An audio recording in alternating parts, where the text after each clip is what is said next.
this July 27 meeting of the Panhandle Health District. Right at this very moment, we do not have a quorum. There's Tim. Well, now you might. The next moment, we do have. All right. Tim. All right. We do have a quorum, and our secretary will record who are here at this point. And I would like for us to stand as we begin with the Pledge of Allegiance.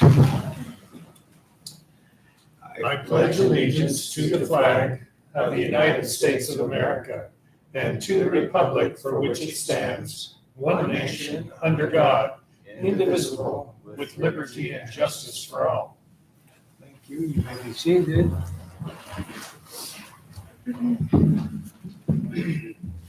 And Commissioner Tim, do we have verbal contact?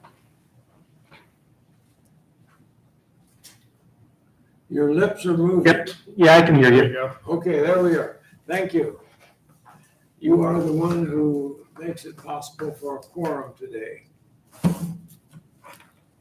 Oh, I'm glad I was able to make it then. I had a 2-hour grizzly bear meeting prior to this, so. All right, so we hear you and see you, and so you are a part of the meeting. All right. The next item on our agenda is our public comment session. Is there anyone here who wish? All right, I see that hand. May we have your name, please? Summer Bushnell. All right. Would you share with me your subject that you want to speak about, and is it related to something that is on our agenda today? I think loosely, I talked with Duffy, this was not available online, so he made me a copy. It's loosely regarding your financials and then how your core values affect your financials. All right. We will allow you the usual 3 minutes to speak, and our secretary will time you, and you have the floor, ma'am. I had watched, I think it was the previous meeting, I was asking Mr. Duffy about that, when the commissioners were here for the budget. I believe that was the previous one. And first of all, I'm sorry that Bradshaw treated you that way. I actually emailed him because I may disagree with you guys. I was here a lot in 2020 when we had all our lovely meetings here where we all showed up, but we still need to be polite. My concern was with a couple of things that were mentioned during that meeting is you guys say in your core values that you're collaborative. And regarding your finances, I feel like it's good that you have vaccines available to people. I just want you guys to think of how do you promote it? Because I felt like there were, I can't remember who said it during that meeting, and I'm listening online. The audio isn't always that great where you're, all the way up. But I think there's a difference between promoting it and just having it available. And I think in terms of finances, promoting things that the community doesn't want is a waste of taxpayer money. So as you go into this new fiscal year, I highly suggest to have the taxpayers more on your side to just think that through. Is what we're doing collaborative with our community? And is it having the vaccines available, or is it promoting it? That's what I felt was somewhat missing from that meeting. And that was my thoughts on it. Thank you. Okay, thank you for your comment, and your thoughts, comments will be taken into consideration. Thank you. Okay. We will move on now to the consent agenda.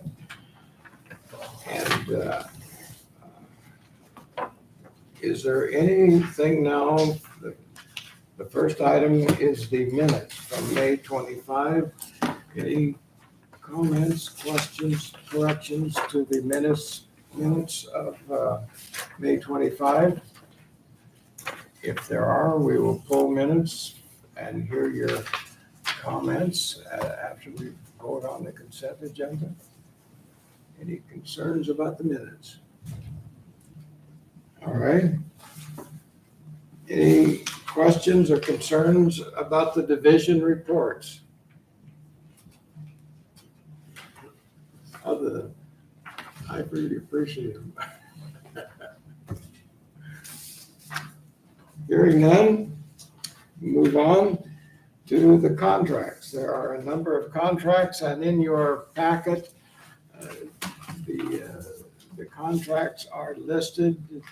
The amount of money that's attached to each one of these contracts is listed there. Anyone, any comments or questions on any of the contracts? Number one, number two, three, four, five, six, seven, 8, 9,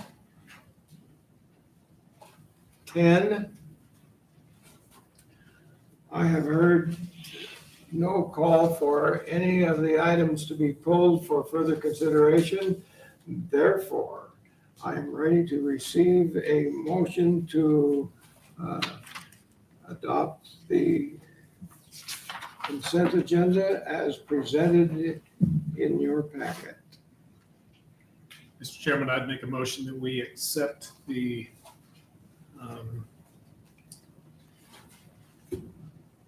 agenda as here presented, the minutes.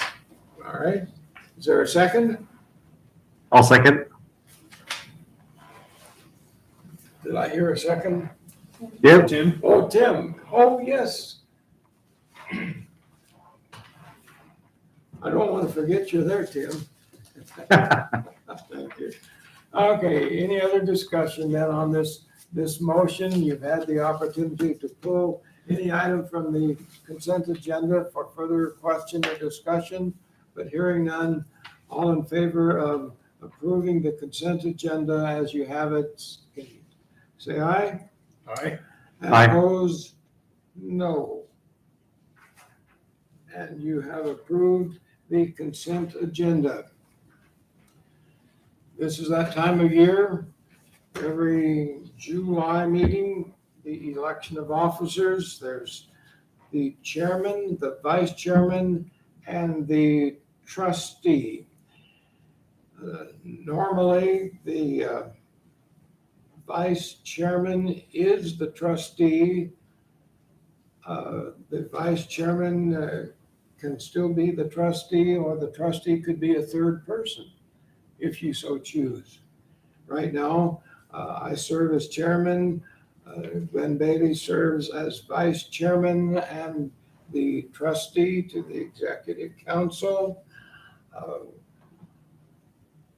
How do you wish for this election to go? It can be done in one motion. It can be done in separate motions at your pleasure. What would you wish?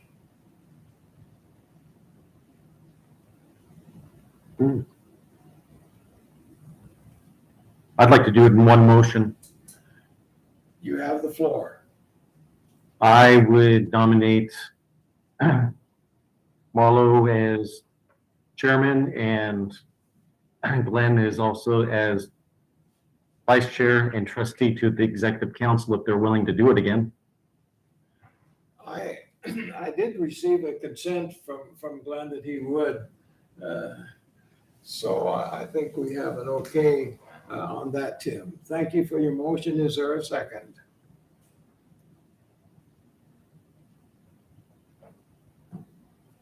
Do I hear a second to that motion? I'd second the motion. All right, moved and seconded that we retain the same officers as last year. Any further discussion? If not, all in favor indicate by saying aye. Aye. Aye. And opposed, no. We're good. Okay. All right, we will move on to the next item. number 7 on the agenda. And this is for the Kootenai County Board ballots, the counting at large member, Dr. Duke Johnson. And if you're wondering who is holding down the chair over there, that is Dr. Duke Johnson. And at this time, we have the ballots. The secretary has the ballots. I would like to ask our secretary, with the help there of our able man from the environmental health, if you two would count the ballots and report to me as soon as you have tallied the ballots. Proceed. Yeah, thank you. So, while they are counting the ballots, we will move on to item number 8. And this is the Executive Council Trustee Report. And Glenn Bailey has quite a few things to share with us today. And so we turn the floor over to Glenn with what you have for us. Thank you, Mr. Chairman. I think everyone is aware that we had the annual conference of the Idaho Association of District Boards of Health held here in Coeur d'Alene area this year. It was our turn to sponsor it. It rolls around every 7 years. And we had good turnout, a lot of good participation, and some excellent presentations. That was the 8th, 9th, and 10th. And one of our keynote speakers during the conference was Erica Osborne. She has over 20 years of experience working with various healthcare organizations throughout the United States, and she's called on for consultation, and she specializes in boards of directors as well as managing healthcare systems. And she gave a good presentation on the concept of what is a board of directors and what are their primary duties, roles, responsibilities, those kinds of things. And I found it very interesting. If you turn to tab 3 in today's packet, there was this is a consolidation of several of the things that Erica talked about. And as you can see there, the first page is order and decorum of board business for 20XX. This was how she proposed that a board of directors put together their board and the expectations of board members. First one here is public participation in board meetings. The public's participation in the affairs of the district's governance assists in understanding the public's input through the governing process and has value. Consideration will be given to this value while the board president reserves the privilege to recognize members of the public, etc. Board members' assistance in calling attention to public members they desire to be recognized is encouraged. That'd be something that we haven't done on a regular basis. Usually it's in times of crisis that we have a lot of public interest in individuals who want to let us know what their thoughts are, which is a good thing to have. So number 2 was the promptness at meeting time. Board members are requested to observe timely appearance at board functions in respect to the public, staff, and board. We've got to take into consideration that those who attend these meetings have other jobs. And that we need to respect their time, listen to them, entertain what they have to say, and consider it as we make decisions. She goes on, with assistance of the board clerk, staff, and other presenters will be scheduled in order to support the timely work of the board. Board members are requested to notify the clerk of the board relative to their absence or anticipate late arrival as soon as such situation is known. Number 3, agenda items. No issues shall be placed on the agenda that are beyond the jurisdiction and authority of an Idaho Public Health District or that are non-essential to organization district governance. That's excellent points. Number 4, last-minute supporting documents. Last-minute supporting documents by the staff put board members at a disadvantage by diluting the opportunity to study the documents. All late submission of supporting documents must be justified in writing, stating the reasons for the late submission. The clerk will notify the board of the late submissions and their justification when appropriate. Bona fide emergency items involving public health and safety requiring board action will be excluded. Okay, so it's good to have a policy as to timeliness and proper submission of the subjects to be discussed. Okay, number 5, the consent calendar procedure. And we just went through our consent agenda and calendar. Board members are encouraged to seek from staff answers to questions regarding the consent calendar prior to the board meeting. Board members are encouraged to notify the board president and director prior to a meeting if there is intent to pull an item or provide questions and concerns. There are to be no surprises, is her recommendation. Okay. She says the public may request a board member pull an item from the consent calendar. Department heads or their designated representative will be present during the consent calendar to answer any questions that the board may have. If the department head is unable to attend, the chief executive officer will respond to questions and/or the item may be postponed until later in the meeting or following meeting if necessary.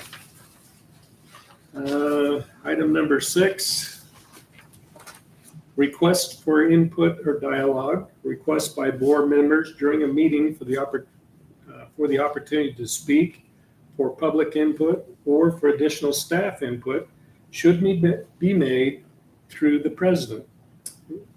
Just normal decorum and Robert's rules that we try to adhere to as much as possible, I think. Number 7, motions. Once a motion is made, seconded, and under discussion, no other motion shall be made on the subject matter until a vote on the main motion has occurred. No more than one motion can be considered at a time. Robert's rules. Number 8, amendment of a motion. Once a motion has been made and seconded, it may only be amended by the motion maker with the concurrence of the second. Okay, number 9, the vote. 3 votes of the board, unless a greater number is required by law, are required to constitute a board action. For us, we've got to have, 4? So that would have to be modified. Are required to constitute a board action. A tie vote on a motion affecting the merits of any matter shall be deemed to be a denial of the matter. Number 10, voice vote. The board shall act by voice vote on all matters before it, with the exception of resolutions, which require a roll call vote. That's fairly standard for Robert's Rules of Order as well. So The director may state the reason. No, I've lost my place. Any director present who does not vote or abstain audibly shall be recorded as voting yes. Number 11, disqualification / abstention. And any director may abstain from voting on any matter. A disqualification or abstention from voting on the merit of any matter shall be announced by the director audibly. The director may state the reason for the disqualification or abstention. However, any director disqualifying due to a conflict of interest shall state the reason, and the director shall completely abstain from participating in discussion on the matter. So if you have any questions, please bring them up during this. Number 12, motion for reconsideration. When additional information has surfaced at a meeting after a motion is duly passed or failed, a motion for reconsideration may be accepted only if advanced or seconded by a board member on the original motion. The president may reschedule an item if the participating public was present when originally considered and departed before reconsideration. Questions from the board will occur prior to public comment. Items will not be debated by the board until after public comment has been closed. So she's proposing that any issue that comes up for board discussion and approval, that the public would be invited to comment on it as well. Number 13, individual board member agenda requests. All individual board items shall be discussed with the president and director, so the chairman in our situation, and director before agenda review.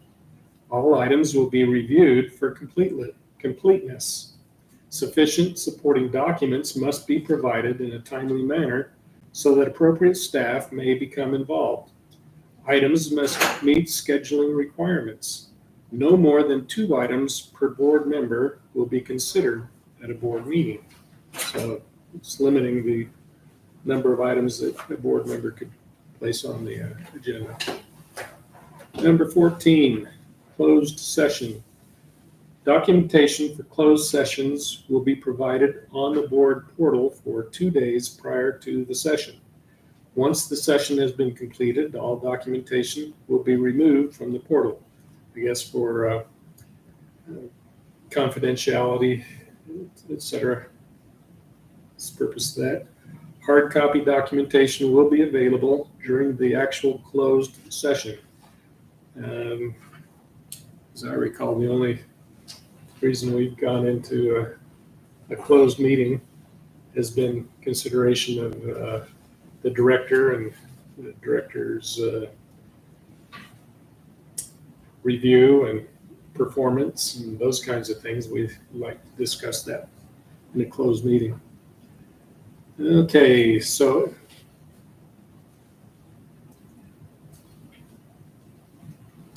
as a best practice, closed sessions will be attended by a general counsel. In other words, our attorney would also be present during those closed sessions.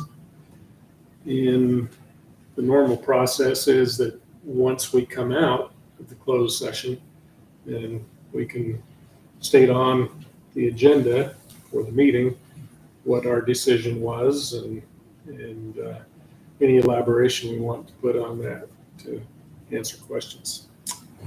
Okay, number 15, comments on having workshops.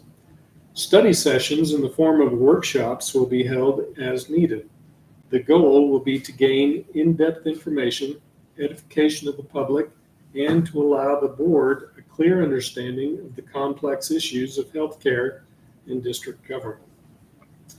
And I don't recall us really having workshops in the past, but I think it's a good idea. Well, the closest we've come to having what I would call workshops, I remember at least on 2 occasions, we had board retreats. And these turn into workshops where we can spend time in depth on going through. Getting continuing education for us board members. Correct. Yes. All right, number 16, chair and vice chair yearly selection procedure. And we just went through that process. Selection of the chair and vice chair will be by majority vote of the board. The chair will not serve a consecutive term unless by majority vote of the board, not to exceed 2 terms. That's a little bit different. Okay. And so that, and then number 17 is the role of the chair. The chairman will run the meetings and associated duties within the meetings, will preside over ceremonial situations, will make committee appointments, will approve agendas for completeness, and speaks for the board to the media. So I think those are pretty good ideas. All right. The next section sheet. Okay, yeah, just let's take a break. If you're going on to another, you're going on to that sample? Yes. Okay, well, let's just take a breather. And I have received the report of the balloting. And here are the results. There were a total of 11 votes received. However, there were 15 people eligible to vote. And so we need a majority of the 15, not just a majority of those who happen to turn in ballots. So 11 votes necessary for election is 8 votes, and Dr. Duke Johnson has received 10 and is duly elected. There were 10 votes in favor and 1 negative vote. So Dr. Johnson has been duly elected to this board. I would entertain a motion that states that we receive the information. We are not voting on his membership to this board. We are voting to receive the vote of the commissioners from the 5 northern counties. So moved. All right, is there a second? I would second the motion. All right, been moved and seconded that we receive this report into our records. All in favor indicate by saying aye. All right. And opposed, no. And now you are official. I'm official. Well, thank you very much. So now you have the rights to any other member here move motions, vote, and welcome. Well, thank you very much. Anything else you'd like to say to us? Not at this time. But you're going to wait, huh? I think I'll wait. Yeah. All right, thank you. All right, we'll go back to Glenn, continue with your report. Okay, the next section that Dr. Osborne has presented to us was expectations regarding organizational culture, expectations of board members. A, she says, always focus on what is best for the district, represent the organization. B, maintain good board relationship and visibly demonstrate respect for and fairly represent each other. C, be sensitive to your public image and conduct at all times. No getting drunk, huh? Okay. Be respectful is D.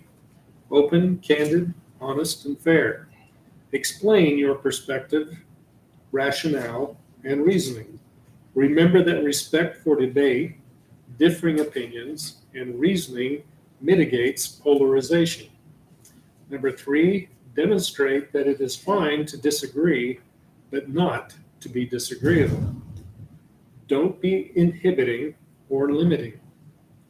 Value the staff as individuals and demonstrate mutual respect.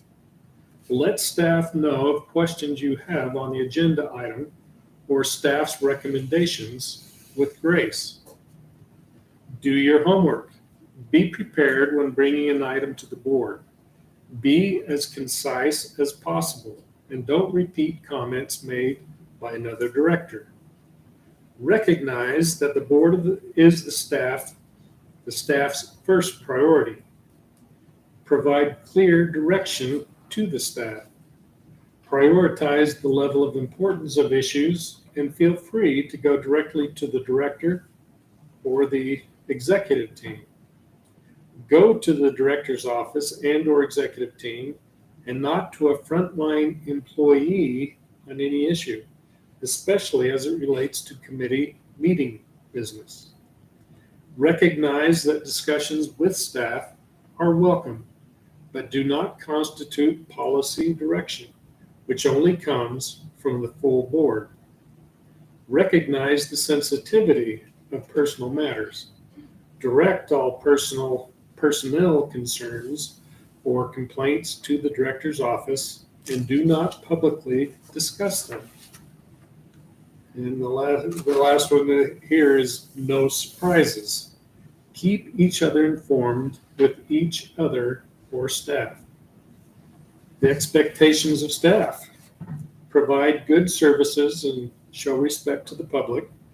Present good staff reports, pros and the cons. Give pros and cons, alternatives, and a recommendation. Present accurate and quality visuals. Don't raise more questions than you can answer in a staff report. Stay well organized and manage the time. Apprise the board in advance of 1, meetings and special projects within the district. 2, any controversial issues or conversations. Don't surprise the board, especially on any hot button issues. Number 3, any bad news. Number 4, deadlines that are slipping and why. Number 5, problems facing the staff. And D, the next section or item, set realistic deadlines. Be proactive with regard to issues that need resolving and produce timely documents. Also, work cooperatively. Demonstrate cooperation among staff. Support each other and be sensitive to each other's workloads. F, be loyal to the district and be sensitive to your public image and conduct at all times. Feel comfortable. G, feel comfortable communicating with board members. H, do not participate in political activity while on duty or on the organization's campus. So these are all recommendations that she's presented there. I think she has some excellent points. The next section was the board compact, the board member service agreement. And her introduction says board members are expected to comply with the prescribed compact to encourage the development of a spirit of collective decision-making, common objectives, and shared ownership of and respect for board decisions. This compact is intended to acknowledge the responsibilities, commitment, and conduct expected of all members of the board of directors. This document is intended to be a set of expectations set forth for all existing and future board members. So these are are what she's presenting as what successful boards have done and things that we should consider. Because Mr. Chairman, I think it would be a good idea at some point for us to have a workshop as the board to go through some of these things and come up with something that all of us can agree on as board members. And that product would then be given to new board members such as Duke so they could review it and see, okay, so this is the expectations of a member of the Panhandle Health District Board of Directors. So at some point, I think we ought to do that. But Okay, thank you. I'll just, if that, the 3 pages, I don't see any necessary reason reading through these. There's some excellent. she had some excellent points, I think. And some of these we already do. Oh, yeah. A lot of them we already do, but some suggestions that would be good for us, but we probably would have either, like he said, a special meeting or some type of retreat where the board can just really go through this, cross this out, change this, add this, and then once we agree on what we want in this compact, this policy, then we would adopt it, and it would, I think, help us in our work as board members. Okay, go on. Okay. So I think that's pretty much all I had, Mr. Chairman. It was an excellent conference, I think. Everybody that participated said they learned different things, and it was a good opportunity for everybody to get together. And I think it was a success. So thank you to Don and all the staff for putting that together and making it happen. Yes, and this young lady over here had never been to one of our annual conferences, and yet she was pretty much given the responsibility to put one together where she had never attended before. But thank you for your work in organizing and putting that together. And the next annual conference, I believe District 5 at Twin Falls. That would be, Mr. Chairman, District 7 out of Idaho Falls. Okay, so forget what I said and listen to him. All right, thank you, Glenn. And, oh, by the way, when you mentioned Robert's Rules of Orders, the term that we generally use in this board is that we use Robert's Rules of Orders as a guide. We are not bound and tied to it, but I do try to use it as a guide. All right. How about a fiscal report?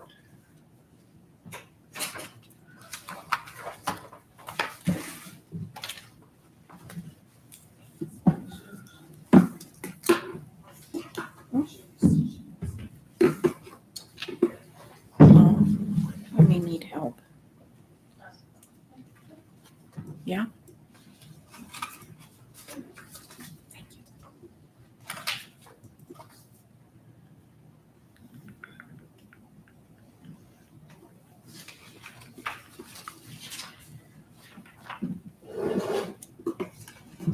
Another year.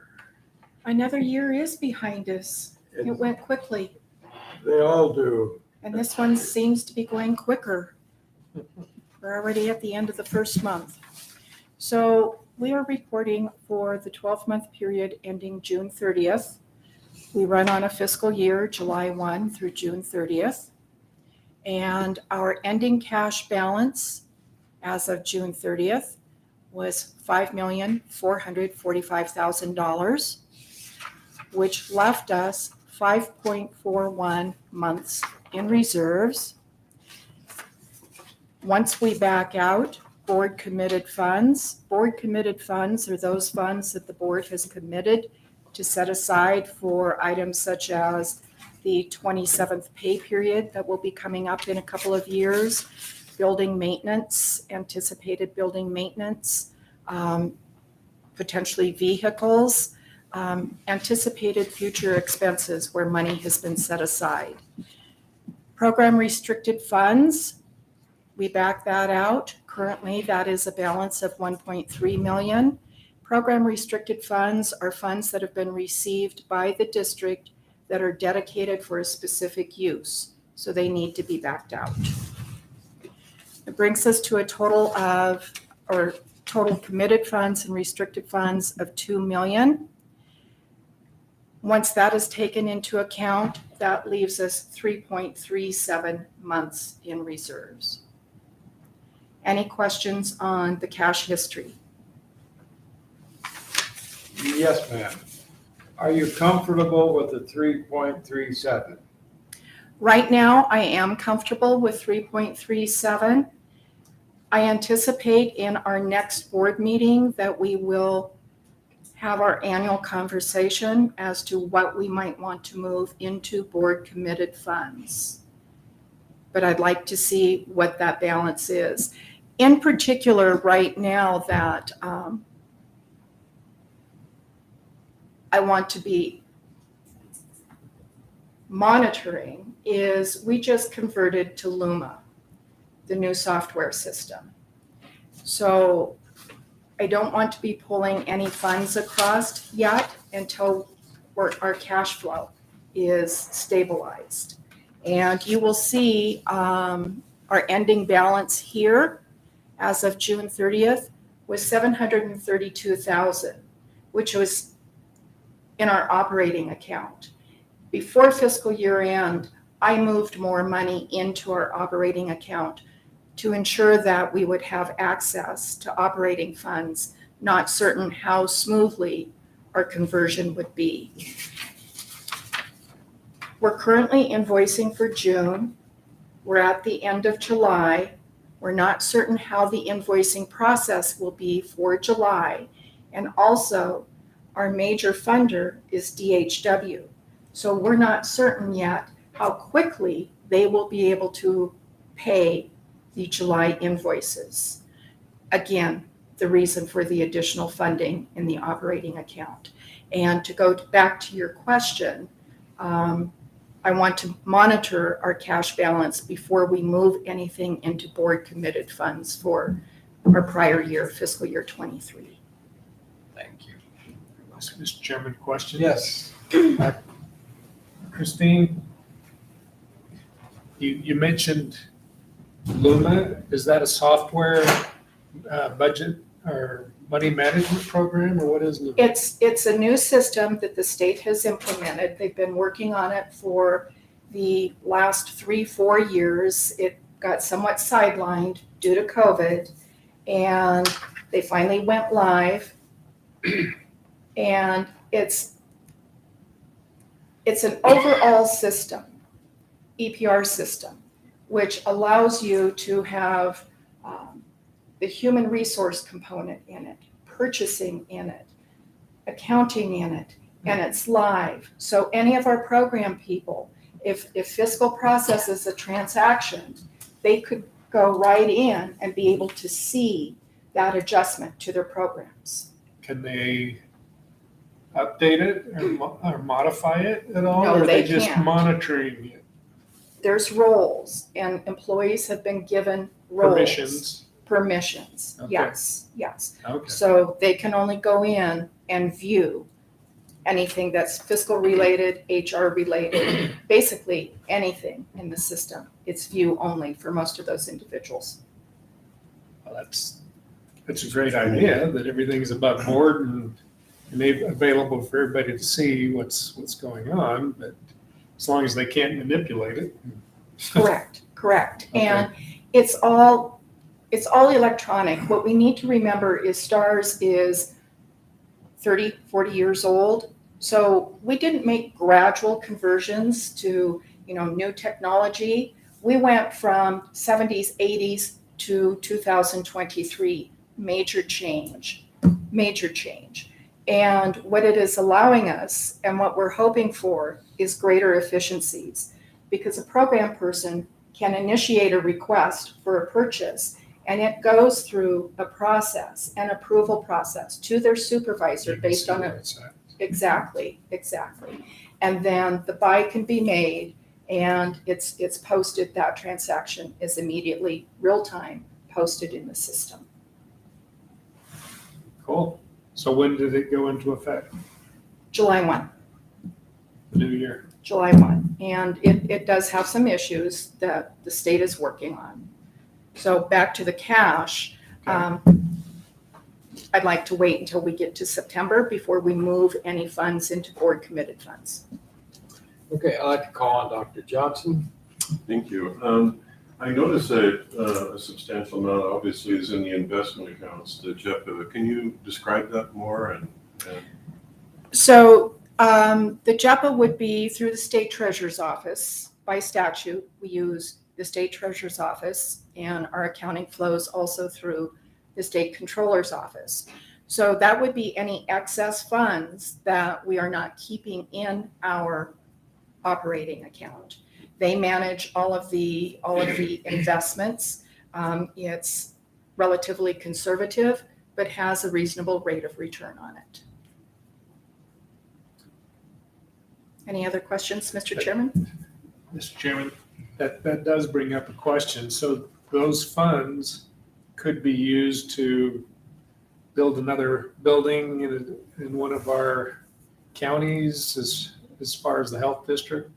Correct. Okay. Correct. If we wanted to use some of those funds, if the board wanted to approve those funds towards a down payment on a parcel of land, those funds could be used for that. Yes. Okay. Okay, Yes, Yeah, Don? Mr. Chairman, I appreciate the question, Glenn. Remember, there's board committed funds, which are listed down there below, one row up from the bottom, that 687,000 number. And then there's that program restricted funds. Those funds, I believe, Christine, could not be used for building a building or putting a down payment. That is correct. For example, a large amount of those are from opioid settlement funds that we received, and we're working through those funds Specific right now. Purposes, That's so it's correct. restricted funds. That's correct. Okay. So as an example, for board committed funds, this is what we have to date. We have $225,000 in building maintenance, $146,000 in IT, vehicles at $87,500. The 27th pay date, which is coming up in fiscal year 28, we currently have $210,000, and interest on the interest is currently $19,280, and for a total of $687,553 for board committed funds. Thank you. Any other questions? Go ahead. Yeah, how many of those are electric vehicles? I was just kidding. And as Don mentioned, we have at the end of June opioid settlement funds of $1,185,000 remaining. And we received in fiscal year 24, $1.4 million. Yes. when will the decision be made on how the opioid settlement funds are distributed? Is that upcoming in the next few months, or? Yes, Mr. Chairman, thank you. Yes, a lot of those decisions have been made, Dr. Johnson. The challenge has been is some of these settlements came in advance, like 1 or 2 years in advance to us. So there is a very clear plan forward, whether we're talking about harm reduction, prevention, or medical treatment. A lot of those funds, a portion of those funds, we just recently went out to the public and said who would like some of these funds, and applications were sent to us. There was a selection process, and some of those funds are currently going out. There's been fire departments, police departments, other organizations that have requested funds that we're now dispersing some of those funds. So we as a health district are using some of those, and we're also dispersing them out to the public as needed. I believe You and I talked a little bit about that. at our Yeah, workshop. so from the next distribution or the next application is coming up when? We completed the last, it was in the first quarter of this year when applications went out. I suspect that'll be the same. Oh, for next year then? Yes. Got it. Any other questions right now? Okay. No Christine? other questions? We'll look at the budget to actual, how we ended for the year. So total revenue for fiscal year 2024 ended at $13,249,000. So it was over budget by $227,000. In your board packet, I did identify some areas where we had some variances. Environmental, what came in under budget by $251,000. We had previously discussed that. Economical issues such as rising interest rates, slowdown in construction impacted revenues for environmental. Home health, as you know, we closed earlier in the fiscal year. That impacted the revenue. Health services, clinical in total would be under budget by $162,000, and that also includes health promotions. And then we have some other categories. Our other services were under budget by $7,000, and that other services is really related to SPAN, the annual SPAN walk. Grants and contracts it was over budget by $1.5 million, and that is related to the opioid funding that was received. So in total though, and we need to remember that when we're looking at the budget here, our budget includes home health, and the home health budget was $1,150,000. So when we're looking at our variance column, it is a little skewed because of that. Most of the variances are related to home health, especially those where we are under budget. In total, when we look at personnel expense, we are under budget by $801,000. Operating expense under budget by $177,000. Capital under budget by $95,000. Trustee benefits over budget by $121,000. And as previously discussed in other meetings, it's related to pass-through funding given to partners. It's not specific to an operating expense related to the health district. So in total, our actual excess is $1,172,000. Once we adjust for our accounts receivable, our operating report is basically modified accrual, so we need to get it back to a cash basis. So we're adjusting here for our decrease in accounts receivable of $337,000. We take that, factor in our beginning balance of cash at the beginning of the year, and it brings us back to our June 30th ending cash balance. Now keep in mind, when we're looking at this $1.17 million excess, that is going to represent the remaining unspent funds, the majority of it, of opioid funding. So it's not overall district, it's funding that we received for opioid, which is flowing through here. Okay, Christine. The word excess troubles me. Even if I have extra money, I hesitate to call it excess. That's why I want to call this out, because that excess is going to be expended revenue less the expenditures. So that's not truly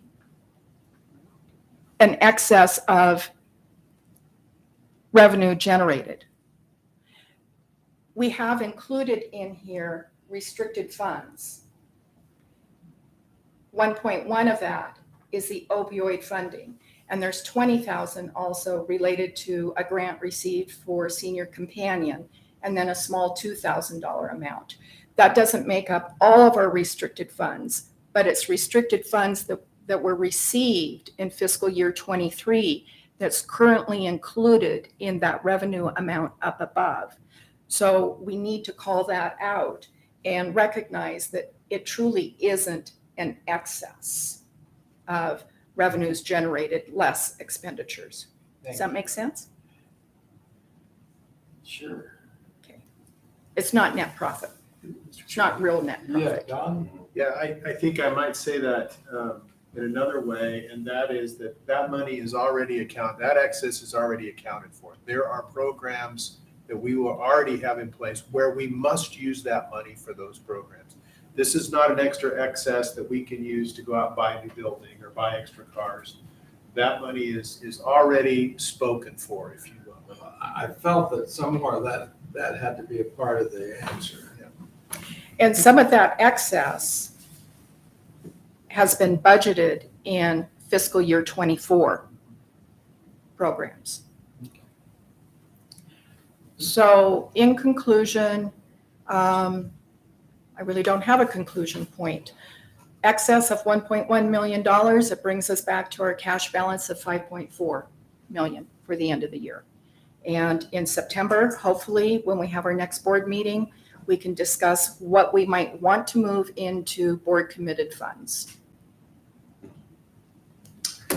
Very good. Did you have another question? Go Yeah, ahead. so in other words, from my understanding of the semantics involved here, so in other words, not every single dollar of the excess is truly committed. A significant portion of it is committed. Correct. Can you give us some idea of what is not committed? Right here, we have total committed between board committed funds of 687, program restricted funds of 1.36 million for a total of 2, leaves us uncommitted funds of 3.4 million. Okay, because okay. Yeah. Thank you. It gets somewhat convoluted Well, I sometimes. see, I thought you were saying that some of the restricted was uncommitted. I thought that's what you were saying. And that's why I asked for clarification. Always welcome to ask questions Right, and happy to answer them. thank you. Mr. Chairman, Yes. just a quick question. Sure. Christine, what's the timeline for those opioid funds? And you put out requests for funding.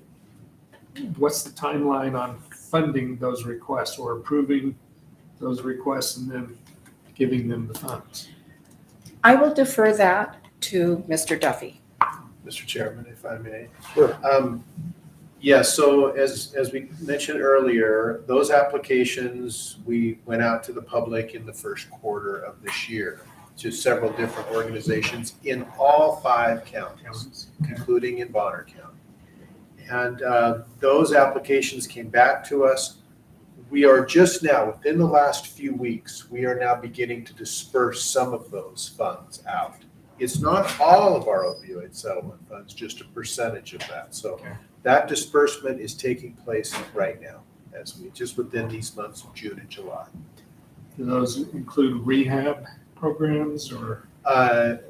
Not this time. Last year, when we had some of these funds, we did pay for some rehab for certain patients that didn't have any kind of insurance coverage at all, but not in this round of applications that we received. Are they set up in such a way that if they're not spent, they're returned, or do they stay in the budget?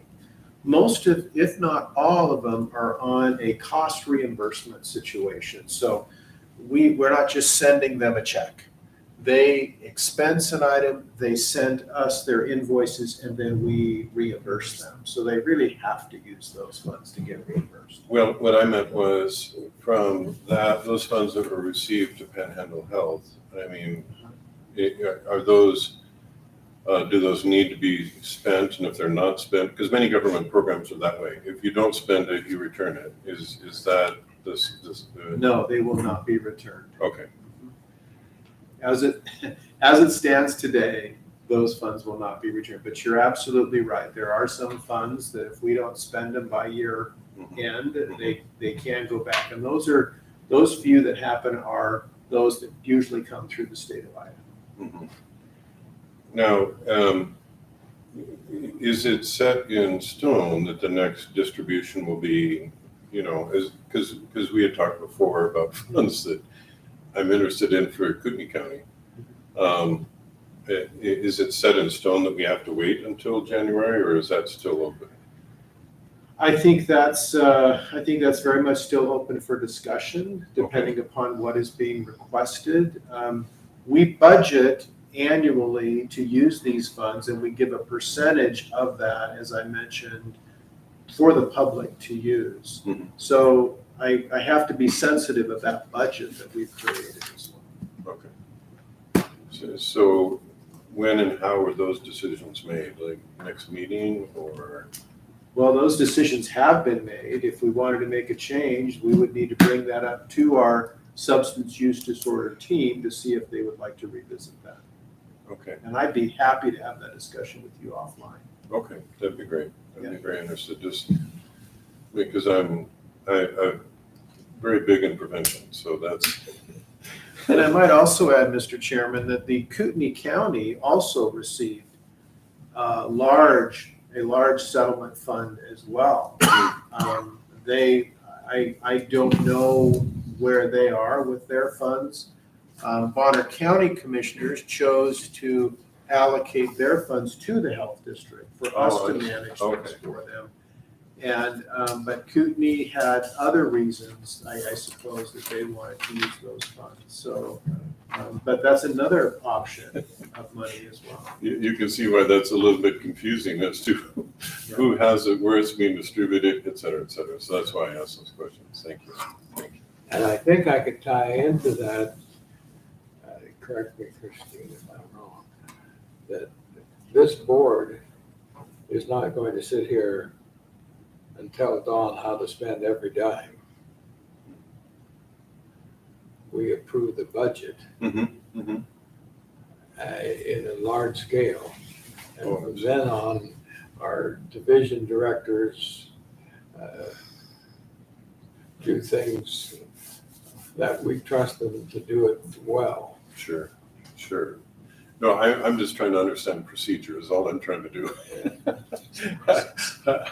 What is the operation? How it So works. that's all I'm trying to understand. Okay, Mr. Chairman, if there are no other questions, this concludes the fiscal report. well, thank you, ma'am, again for a lovely report. And Dawn, this brings it down to your turn. Well, thank you, Mr. Chairman. As you can see in your agenda, there is no action item here, but I would like some direction from our board on the next item that I would like to chat with you about. And to give you a little bit of history here, I think just two of you were here when we went through the FAB, or the Public Health Accreditation Board accreditation for the health district. Currently, Health District 1, Health District 2, and the Idaho Department of Health and Welfare are all accredited by, as we call it, FAB. And that was 5 years ago, if you remember. At least two of you were here then. Well, it's come up for reaccreditation now. And that's why I want to talk to you today, is that reaccreditation is asking us to have a DEIA policy, or a diversity, equity, inclusion, and accessibility policy.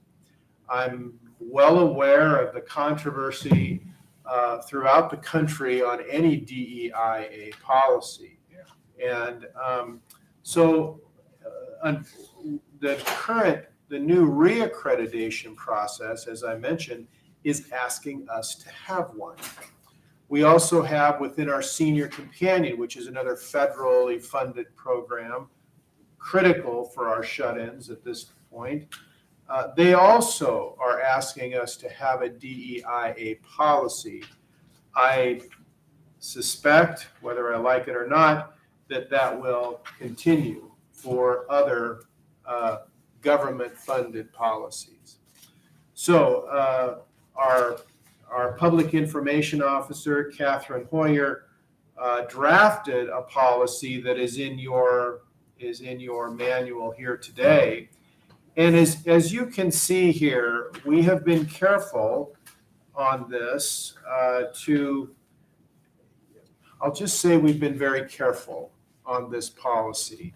And I want to say it's kind of a watered down DEIA policy, and maybe that's true, but we've been very careful on here to basically say, essentially, our doors are open to everyone without giving no one special consideration. I hope that came out correctly. That everyone who steps within our doors, whether we're within a contract or not, will be treated in the same manner with dignity and respect. No one will have special privilege of any demographic.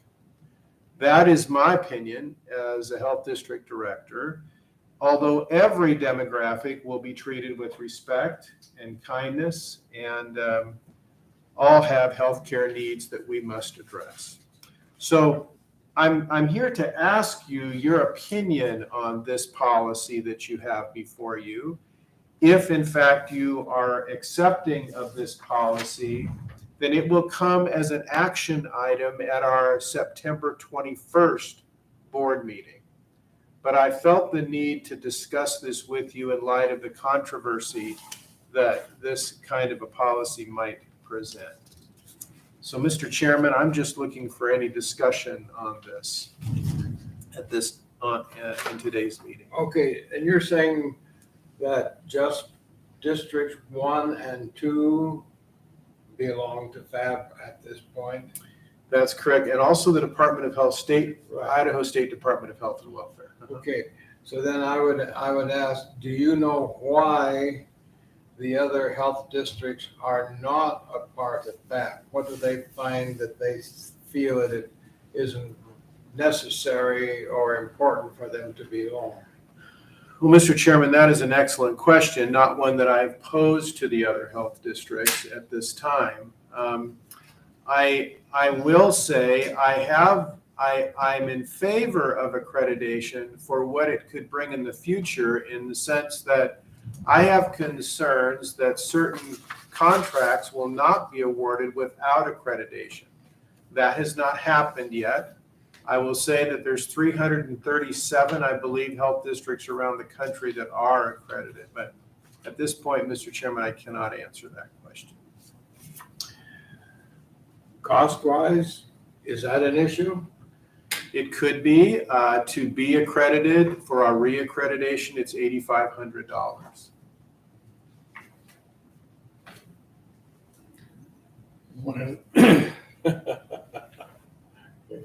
Question, Go ahead. what is the benefit again of being accredited? Just to receive these federal grant dollars?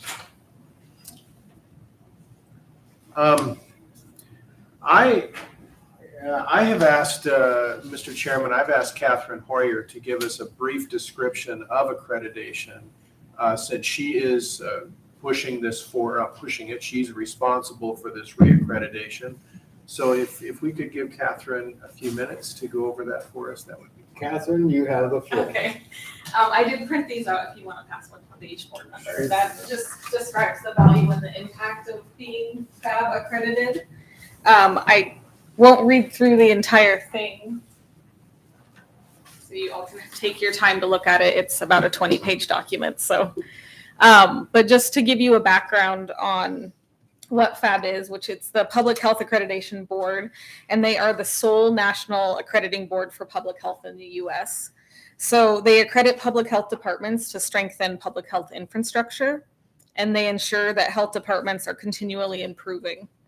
We received our accreditation in 2019 after completing our community health assessment and our community health improvement plan, which are required to complete before you can become FAB accredited. As Dawn stated, only 2 districts in Idaho are accredited, and then our Department of Health and Welfare also hold accreditation. Each year we complete an annual report after being accredited. So we'll complete that each year. This year was year 4, where we also chose to do a reaccreditation readiness assessment so we could see where we are at and what we need to complete before we go back for our full reaccreditation, if that's approved. That reaccreditation readiness assessment gave us some ideas of where we are lacking and things that we need to improve upon. The biggest one was in domain 8.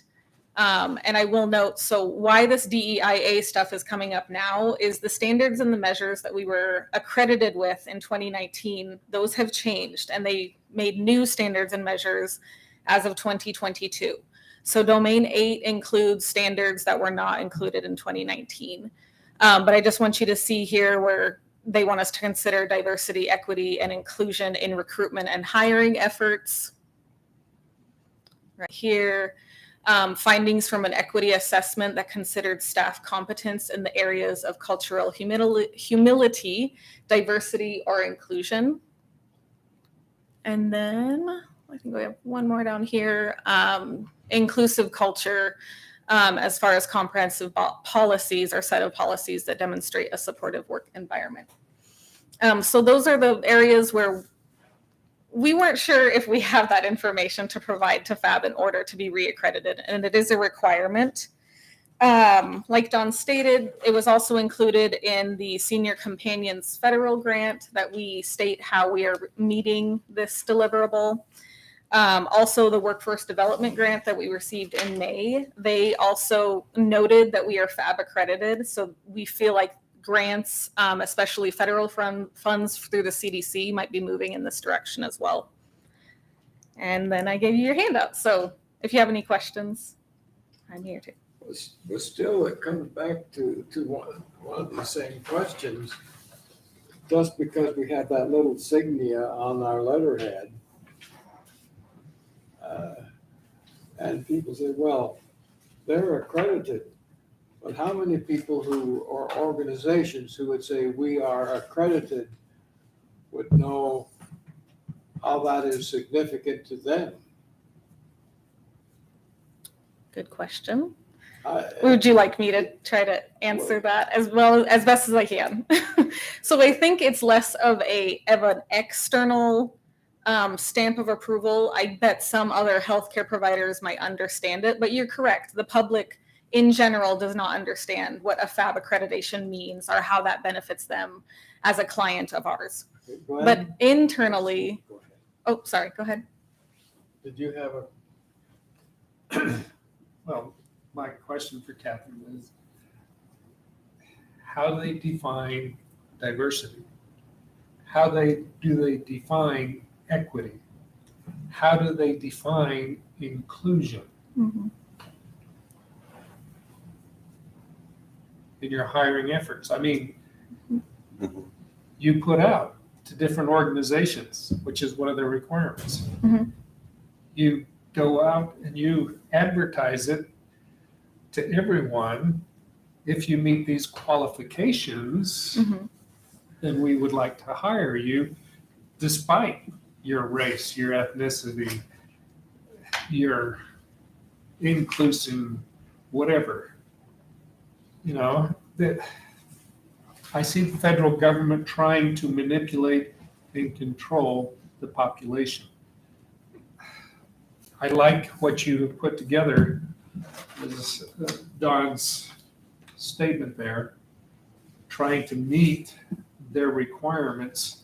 But, you know, I think I resent but being manipulated by the federal government. I think most of us do resent that, but that's what they are doing. You will do this or you're not going to get our federal dollars. At the same time, fairness says that we want to include everyone, that we want to do these things, but just gets your hackles up when they say you will do this. We're trying to do it out of fairness in providing everybody the opportunity to do it, but we expect performance. We're not going to hire you just because of your pedigree. Is what Okay, I'm saying. Catherine, before you deal with his question, let's see how your question ties in with this. Well, Glenn, I think you make an excellent point in the sense that definition of terms is critical. And Don, you made, I love how you were saying that there was no specialty or special offering to any particular group, which I respect, that all should be treated at the same level, but there's wording in here that some other people, if they didn't know a particular perspective, they could define it the way they want to and say, then we're not coming through with that. For example, we must provide resources and opportunities to strengthen and advance. Well, when you're saying advance, that's a promotion of a particular, perhaps, you know what I mean? In other words, I think the definition of terms, and we have to be very careful with the word like advance or strengthen, you know, or at least put a subtitle or a subgroup in there is what we mean by strengthen is, what we mean by advance is, because it, once it's put into writing, then some people would interpret those words in their way and say, well, you're not coming through with what you promised because of my definition. You know, so that's why, yeah, these are great. The definition of terms is critical. Catherine, did you have any response to any of these, or do you want Don to handle that? I will default to Dawn, but I will say in many ways we are already doing these things. It would just be a policy that we can provide, not to water it down or anything like that. But in many, many ways, we are already doing this work, and we're already hiring this way. We're already working on our culture as an employee, as a staff, as a whole. So I would say largely we're already doing this work. But if Dawn, if you want to add anything to that. Yeah, well, Mr. Chairman, I'm here to listen to all of you and to take this information back. So I understand where you're coming, Duke. I really do. I think that's some valid points. We have another comment. Okay. Go ahead, Doctor. So, you know, I'm wont to say things that are contrarian, notwithstanding all of the recommendations this young lady makes that board members should be kowtowed. Let's recognize the elephant in the room. DEI is a dog whistle for affirmative action, reverse discrimination. I mean, it's just, let's be honest. Yesterday, the Senate Armed Services Committee confirmed a new chairman of the Joint Chiefs of Staff. Secretary-elect Brown is his name. He will replace Mark Milley. Secretary-elect Brown made it very clear in his Senate confirmation hearings that his goal as the chairman of the Joint Chiefs of Staff will be to reduce white males in all of the officer positions throughout all of the armed services to less than 40%. That's his goal. Okay. Welcome to totalitarianism. This is the deal we struck with the federal government. Okay, what else do you expect? It's control, and they have the money, and they will control you, and they will define what diversity is. They will define what inclusivity is. They will define all these things. Okay. Parenthetically, I went through more JACO accreditation sessions than I want to remember. You know, hospitals have to be accredited, and as chairman of the Department of Radiology, we were one of the departments that were front and center, and we had to have all our paperwork squared up, and we had to have all the i's and the t's, properly punctuated. It's a game. Does it make you a better hospital? No. Does it instill honesty? No. Does it instill integrity? No. It's a game. And JACO makes, of course, they changed their name. Now they're just the Joint Commission. It's a way to make money. These guys this is a for-profit outfit. They make money. Now, I don't know. I'm going to actually put Don Duffy's hat on. I don't know if you can still function without them. I don't know. The government will not give you money. You have to have federal money. You're stuck. And you will have to play a game with wordsmithing and trying to slip around it. But in the long run, they will win. That's what the totalitarians do. They win. Thank you, Mr. Chairman, for allowing me to speak. Of course. Okay. Well, you wanted to hear, you're hearing lots. Well, Mr. Chairman, I really do appreciate your thoughts, and that was the specific reason why I wanted to bring it before you today. We're really answering a question not only about this DEIA policy, but whether or not we should be accredited. Do you have a choice? Yeah, Mr. Chairman, yes, we do. Yes. We do have that choice. And as it stands today, there are no grants that we would lose if we chose not to be accredited. But I cannot guarantee that in the future. And that's the challenge, Mr. Fletcher, that we face. I mean, I can't imagine not offering the Senior Companion Program. Where else is that funding going to come from, where we have our volunteers going out to shut-ins, to care for them? It's in a community where the senior population is only growing. We have a waiting list of people wanting to have a volunteer. It would be, I think, a tragedy to lose that particular grant.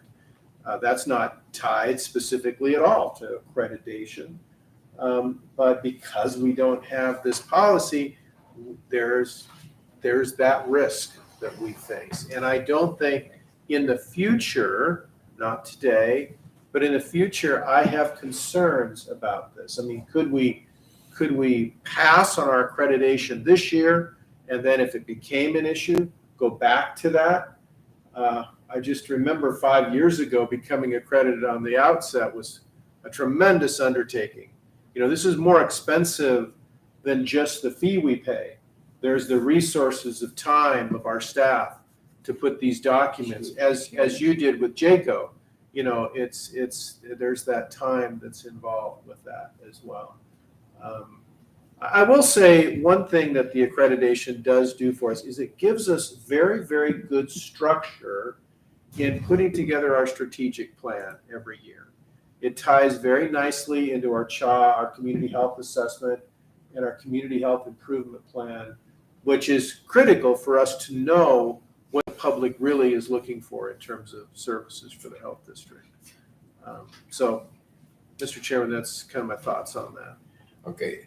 Tim, we don't mean to leave you out. Do you have any comments on this discussion? No, I'm just listening.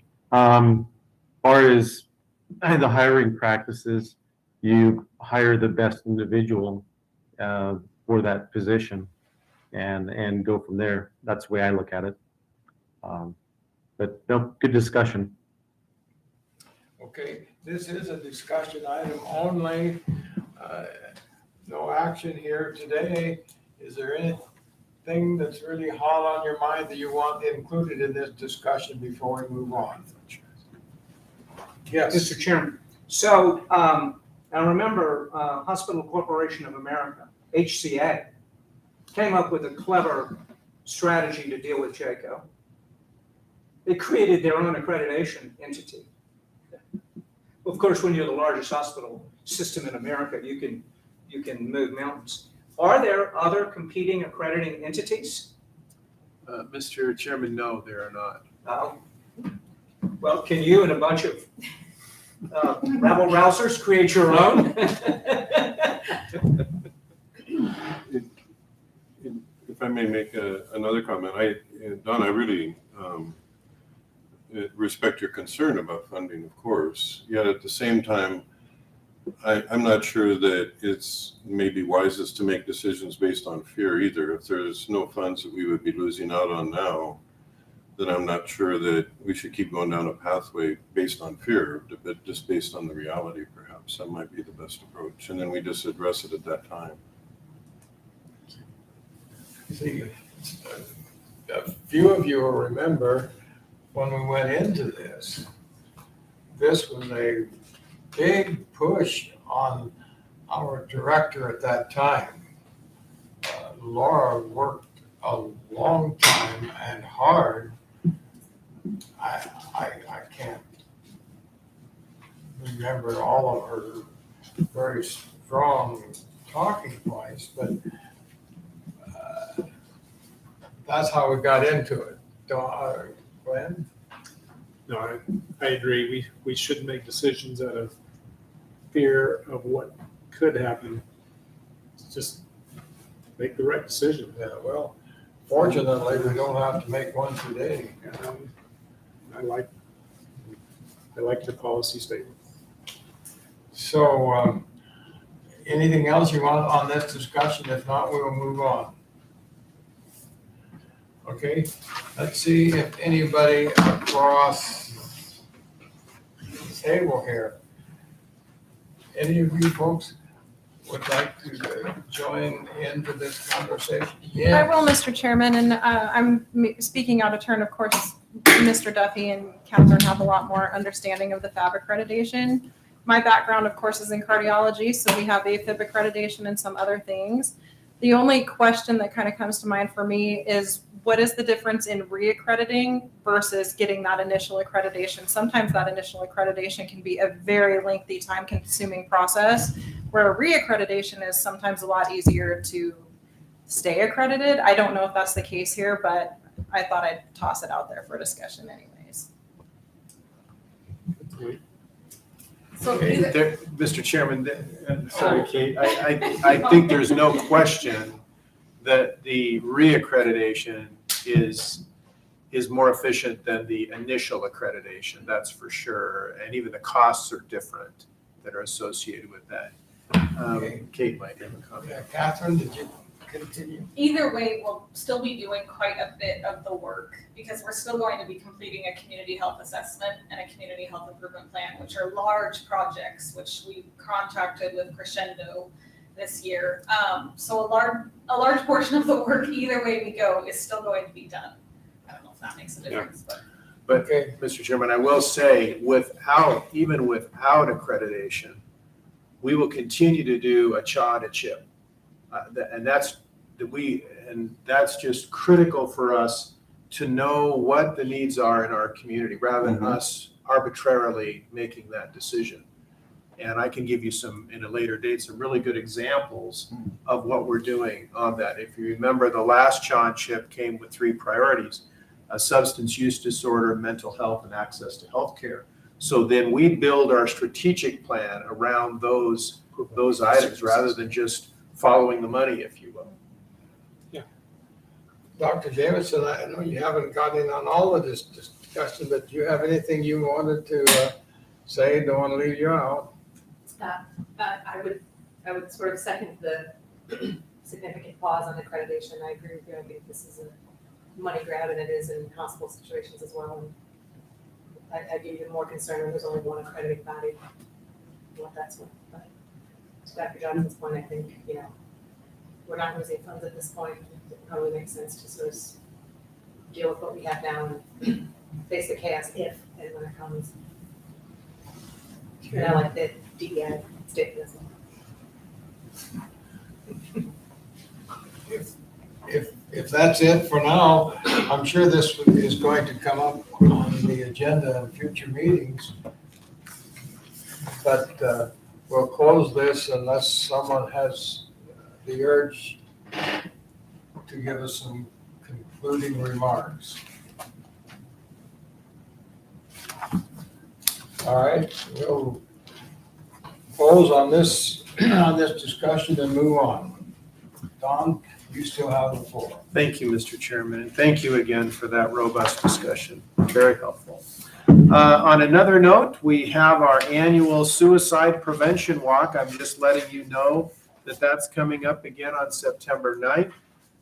Last year, we had over 500 participants at our walk. That's held down at Riverstone Park.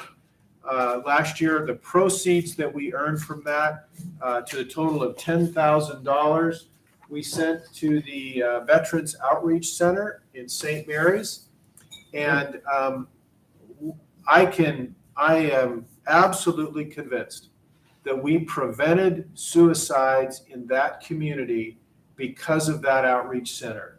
Hundreds of veterans in Benewah County frequent that outreach center for socialization, friendship, meals.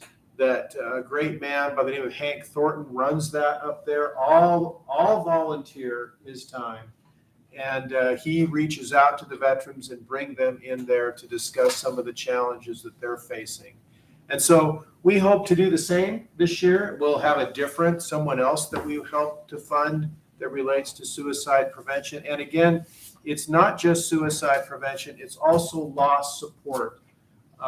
It's quite a moving experience, a very positive moving experience to walk with these folks that have lost loved ones, parents, children, and others to suicide.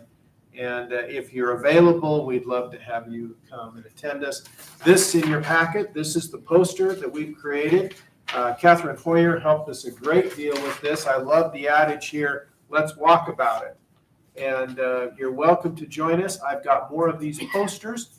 If you have a location where you'd like to post these so that we can get more people registering for this walk. And Mr. Chairman, that's the end of my report. All right, thank you. Is there any other business that needs to come before this board at this time? We will not have a regular meeting in August. Our next regularly scheduled meeting is September 21st. Right here. Lunch at noon, meeting at noon 30. If nothing else, this meeting is adjourned.